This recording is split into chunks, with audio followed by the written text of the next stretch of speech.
So in part 2 of this video, we're going to be you're using trigonometry in special quadrilaterals, or really just in quadrilaterals. So I've got a couple of examples here. A rhombus has diagonals of length 10 centimetres and 6 centimetres respectively. Find the smaller angle of the rhombus.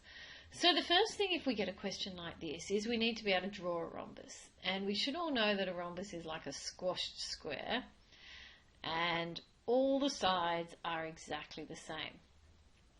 And we're talking about here that we've got a rhombus which has diagonals that are 10 and 6. So I assume that 10 is going to be the longest diagonal and the smallest diagonal is going to be 6. And these are my diagonals going across like this. So then if I think about it, I just used another colour here, then that means this part of my diagonal must be 5, because in a rhombus the diagonals bisect each other, and then these sides here must be the same, so they must be 3 each. So the question is, we need to find the smallest angle.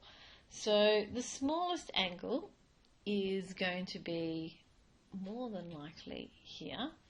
And what we're looking at is we see that we've got my right angle triangle, because the other thing we know about rhombuses is that the diagonals bisect each other at right angles. So if I was to redraw this, what I have is I have theta here, and I've got my triangle that's 3 and 5.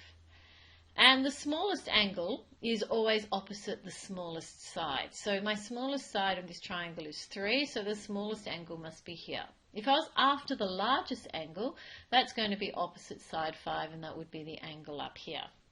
So if I look at it now, I have that tan theta equals 3 over 5.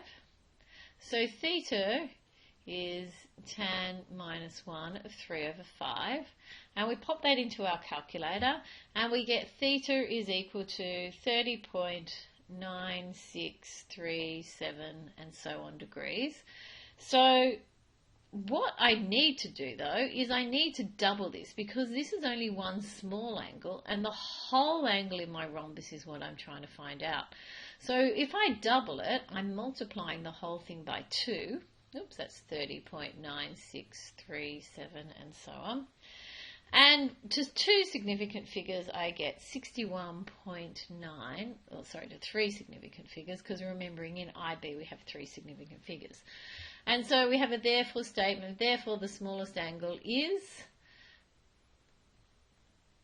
61.9 degrees to 3 sig fix. So let's have a look at my next example then. Find x, and this is the information that we are given.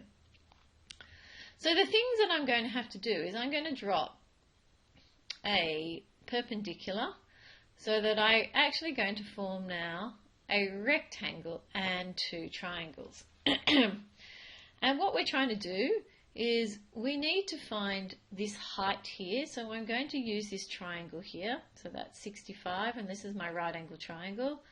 I just redraw it so you can all see. Here's my right angle triangle. I'm going to try and find the height. So the first one in my first triangle, I'm going to say sine 65 degrees equals h over 10. So my height is 10 sine 65. Now I'm not going to work that out of my calculator. I'm just going to know that this is the value of my height, and this height here is exactly the same. So now my new triangle, and I'll draw this in orange, I know what this side is. This side is 10 sine 65, and I'm trying to find x. So I've got opposite and hypotenuse, so I've got sine now. So I'm going to say that sine 48 degrees equals opposite, which is the answer to 10 sine 65, and I'm just going to write the whole thing out, because if I do it all in my calculator, I'm not going to get any rounding mistakes, over x. So we know that we can multiply both sides by x, and I get x sine 48 degrees is 10 sine 65 degrees. And then I'm going to divide by sine 48 to get x by itself. So that's 10 sine 65 degrees over sine 48 degrees.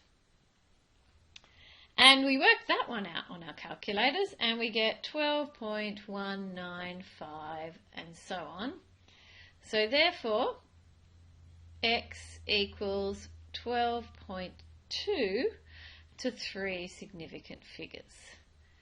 And that's what we do with our quadrilaterals. If you have any questions, you know where to find me.